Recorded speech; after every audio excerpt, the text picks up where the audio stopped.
kabila ng alingaungaw ng tambalang Kim Pao, tila ang aktres na si Janine Gutierrez pa rin daw ang isinisigaw ng puso ni Paolo Abilino. Matatandaan kasing nakitaan ng chemistry sina Paolo Abilino at aktres na si Kim Chiu simula noong gumanap sila sa Prime Video na linlang.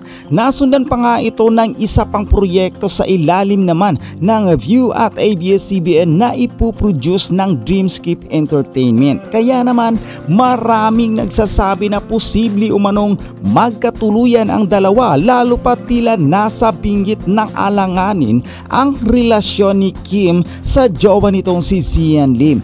Pero sa latest episode ng Marites University nitong Biyernes, naniniwala umano si Amber na sumasakay lang umano si Paolo sa promo ng kanyang mga proyekto. Marami rin naman ang naniwala na talagang si Paolo ay sumasakay lang sa mga promo simula noong linlang. Kasi ang paniniwala pa rin naman, sila pa rin ni Janine Gutierrez. In fact, ito yung pinakabasihan ng mga netizen. Talagang di pa binubura ni Paolo sa kanyang special na Instagram yung picture nila ni Janine Gutierrez. Di gaya ng ibang karelasyon niya. Matatandang noong nakaraang buwan ay napaulat na hiwalay na umano sina Paolo at Janine.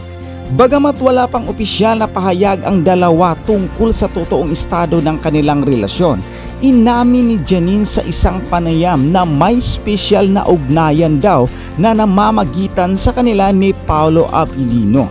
Sa katunayan, nanliligaw pa umano sa kanya ang aktor.